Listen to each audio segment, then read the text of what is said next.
어제 우리가 말씀을 통해 확인한 대로 요셉은 아버지 야곱에게 매우 특별한 사랑을 받았습니다. 그래서 채색 옷을 입었고 또 하나님께서 주신 꿈도 꾸었지요. 그러나 아버지에게서 받은 사랑과 하나님께로부터 받은 꿈이 요셉에게 평안한 길을 열어준 것은 아니었습니다. 형들의 미움은 점점 더 커졌고 오늘 받은 말씀은 그 마음속의 미움이 행동으로 드러난 장면이에요. 형들은 멀리서 요셉이 오는 것을 보고 요셉을 죽이려고 의논을 합니다. 결국 죽이지는 않지만 요셉은 구덩이에 던져지고 지나가던 상인들에게 팔리게 되지요. 요셉은 하루아침에 아버지의 사랑을 받는 아들에서 애굽으로 팔려가는 종이 된 거예요. 이 장면이 마음이 아픈 것은 형제들이 동생을 팔아 넘기는 장면이고 아버지는 아들이 죽은 줄 알고 깊이 슬퍼하는 장면이기 때문입니다. 사람의 악함과 가정의 깨어짐이 그대로 드러나고 있어요. 사람의 미움이 얼마나 무서운 결과를 가져오는지, 그리고 죄가 얼마나 많은 사람에게 눈물을 남기는지를 보여주시는데, 이 어두운 장면 속에서도 하나님은 하나님의 구원 역사, 하나님의 이야기를 멈추지 않으십니다. 지금 요셉은 구덩이에 던져졌고 애굽으로 팔려가고 있지만 하나님은 그 길을 통해 훗날 많은 생명을 살리는 일을 준비하고 계시는 거예요. 그러므로 오늘 받은 말씀은 요셉이 고난을 당했다, 이 정도 이야기로 끝나는 것이 아니라 미움이 죄로 자라나는 이야기, 또 구덩이 속에서도 멈추지 않으시는 하나님 역사의 이야기, 또 눈물 속에서도 길을 여시는 하나님의 말씀이라 할 수 있겠는데요. 바라기는 이 시간 주시는 말씀을 통해 우리의 마음을 돌아보고 또 낮은 자리에서도 일하시는 하나님을 바라보게 되시기를 주님의 이름으로 축복합니다. 오늘 우리가 첫 번째로 묵상할 것은 미움이 죄로 자라지 않게 하시는 하나님을 우리가 함께 묵상하기를 원하는데요. 미움이 죄로 자라지 않게 하시는 하나님. 19절을 보시면 형들이 멀리서 오는 아버지의 심부름이죠. 아버지의 심부름을 위해 멀리서 오는 요셉을 보고 말합니다. 꿈꾸는 자가 오는도다. 꿈꾸는 자. 여러분, 이 말에 형들의 마음이 그대로 담겨져 있는데 지금 형들은 요셉을 동생으로 보고 있는 게 아니에요. 꿈꾸는 자가 오는도다. 조롱하고 있는 거예요. 너 예전에 해와 달과 11별이 절하는 꿈, 또 곡식단들이 절하는 꿈, 그 꿈을 꾼 자.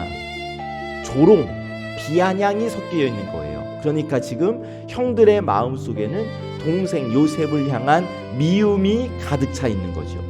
그런데 이 형들의 미움은 하루 아침에 생긴 게 아니에요. 아버지 야곱의 편애가 있었고, 요셉이 입은 채색 옷이 있었고, 또 요셉이 말한 꿈 이야기가 있었고, 그 과정 속에서 형들의 마음에는 서운함과 시기와 미움이 계속 쌓여갔던 거예요. 그런데 그 미움이 마음속에만 머물러 있지를 않습니다. 결국 행동으로 나아가는데 20절을 보니까 형들이 이렇게 말하죠. 자, 그를 죽여 한 구덩이에 던지고 우리가 말하기를 악한 짐승이 그를 잡아먹었다 하자. 처음에는 불편한 마음이었어요. 그 다음에는 시기의 마음입니다. 그 다음에는 미움이 되었어요. 그리고 이제는 살인의 생각과 거짓말의 계획으로 자라나고 있습니다.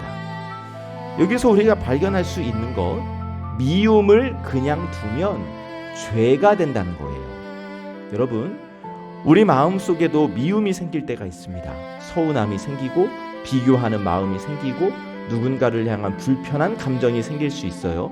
처음에는 작은 감정으로 여길 수도 있습니다. 그냥 조금 서운하겠지, 내 마음이 조금 불편하겠지, 불편하면 나 안 보면 되지, 이렇게 생각할 수 있을 거예요. 그러나 그 마음을 하나님 앞에서 다루지 않으면 점점 커지게 된다는 거예요. 말이 거칠어지고 표정이 굳어지고 관계가 멀어지고 결국 상대를 아프게 하는 행동으로까지 이어질 수 있다는 겁니다. 그래서 우리 믿는 사람들은 이 미움의 마음을 방치하면 안 되는 거예요.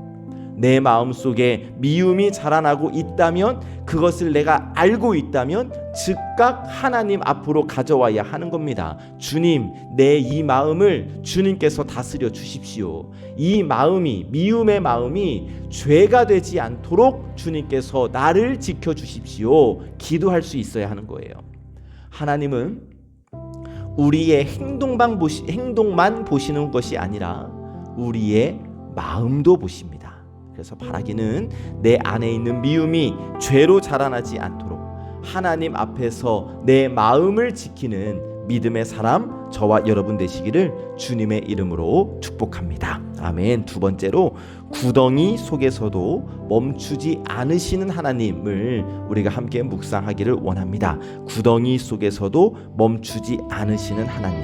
자, 형들이 요셉을 붙잡아서 채색 옷을 벗기고 요셉을 구덩이에 던져요. 24절, 그를 잡아 구덩이에 던지니 그 구덩이는 빈 것이라 그 속에 물이 없었더라. 아멘. 자, 요셉의 입장에서 여러분, 형들에 의해서 옷이 뺏겨지고 또 구덩이에 던져지는 그 순간이 얼마나 두려웠겠습니까? 조금 전까지만 해도 요셉은 사랑받는 아버지의 심부름을 감당하던 길이었어요. 형들의 안부를 확인하는 길이었어요. 그런데 갑자기 형들에게 붙잡히고 아버지의 사랑을 상징하는 채색 옷을 빼앗기고 빈 구덩이에 던져졌으니 얼마나 두려웠겠습니까? 그 구덩이, 아무것도 할 수 없는 자리예요. 스스로 빠져나올 수 없는 자리입니다. 누군가가 도와주지 않으면 그대로 갇혀 있을 수밖에 없는 자리. 그래서 요셉의 입장에서는 모든 것이 끝날 수도 있겠다라는 생각이 들었을 수도 있겠습니다. 그러나 우리가 이 장면을 읽으면서 꼭 기억해야 할 것은 요셉의 인생이 이 구덩이에서 끝나지 않았다는 거예요. 사람의 눈에는 요셉이 버려진 것처럼 보입니다. 형들에게 버림받았고 옷을 빼앗기고 구덩이에 던져졌잖아요. 그러나 하나님은 그 구덩이 속에서도 요셉의 인생을 붙들고 계셨다는 것.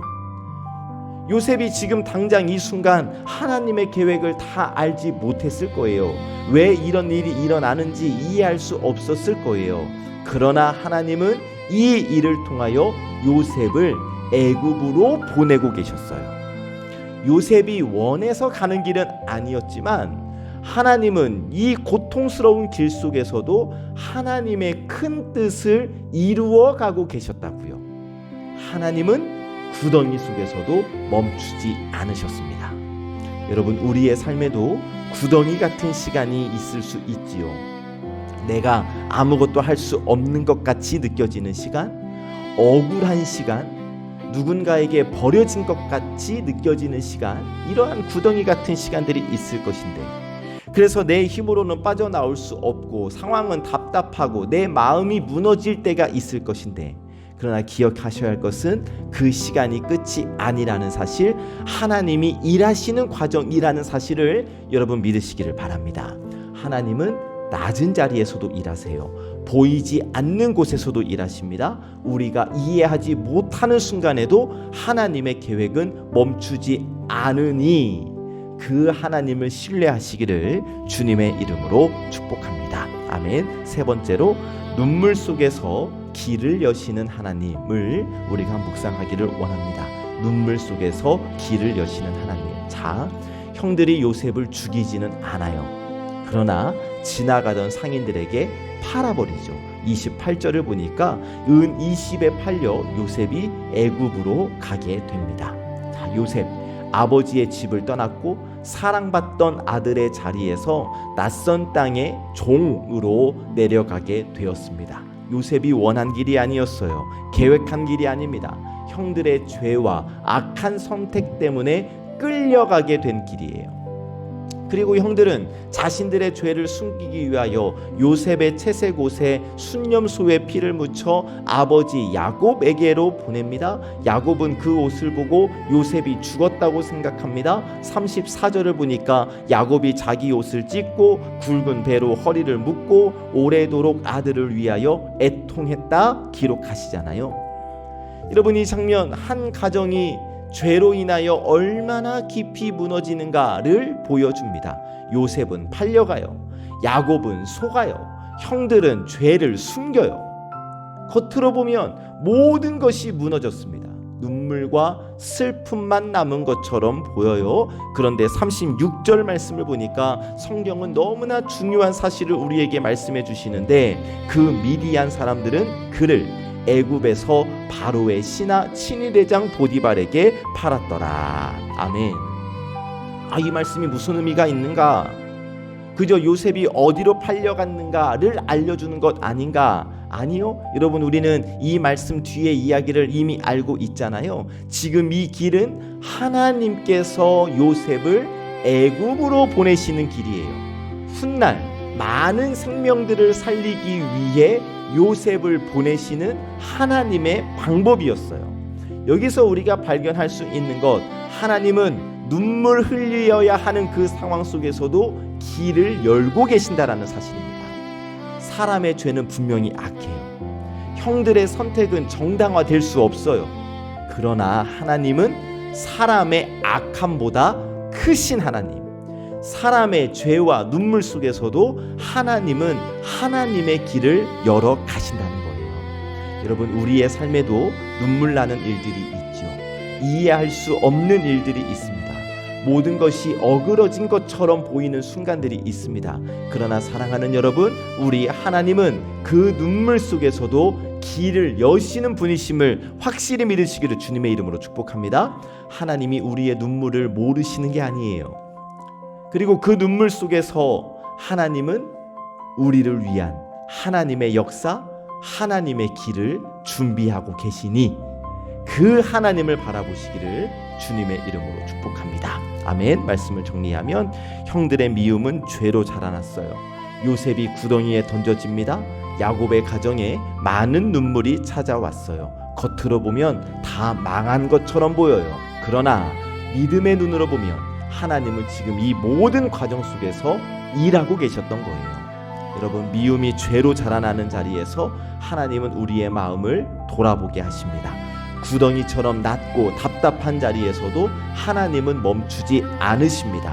눈물과 슬픔 속에서도 하나님은 새로운 길을 열어가고 계십니다. 그래서 이 주신 말씀 앞에서 여러분, 우리의 마음을 하나님 앞에서 한번 돌아보시면 좋겠어요. 내 마음에 다루어야 할 미움은 없는가? 내가 지금 구덩이처럼 답답한 시간을 보내고 있지는 않은가? 눈물 속에서도 하나님이 내 길을 열고 계신다는 사실을 믿고 있는가를 돌아보시고, 오늘 우리에게 이 시간 주시는 말씀, 구덩이가 끝이 아니고 눈물이 끝이 아니고 사람의 악함이 하나님의 길을, 뜻을 막을 수 없다는 사실을 우리 마음에 확실히 새기시기를, 하나님께서 요셉의 길을 붙들고 계셨던 것처럼 오늘 저와 여러분들의 길을 붙들고 계심을 이 아침 확실히 믿으시기를, 그리고 그 하나님을 신뢰하며 살아가시기를 참 좋으신 예수님의 이름으로 간절히 축복합니다. 아멘. 우리 김예빈 집사님 지금 입원하여 치료 가운데 있는데요. 어제 복수의 폐에 물이 많이 찼었는데 그 물이 많이 빠졌다는 소식을 접했고, 또 어저께 우리 예빈 집사님하고 메시지 주고받는 중에 성도님들께서 많이 기도해 주셔서 좋아지고 있습니다 라는 말을 들었습니다. 여러분, 우리 김예빈 집사 주일까지 계속 상황을 봐야 한다고 하니까 여러분 계속해서 기억해 주시고 이름 불러 기도해 주실 때에 이 일을 통하여 살아계신 하나님을 붙잡게 해달라고 여러분 기도해 주시기를 부탁을 드리고, 오늘 아침 9시부터 옆에 배관 사택과 우리 교회에 이제 비가 오게 되면 화장실 앞쪽으로 몰이 모이게 되는 그런 구조였는데, 그 구조를 틀기 위한 공사가 시작이 됩니다. 외부에서 오시는 것이 아니라 우리 남자 성도님들의 손길로 공사가 이루어지니까 더욱 안전하게 공사가 진행될 수 있도록 여러분 기억해 주시고 역시 기도해 주시기를 부탁을 드리겠습니다. 기도하겠습니다. 은혜로우신 하나님, 이른 아침 하나님 앞에 나와 말씀을 듣고 하루를 시작하게 하시니 감사합니다.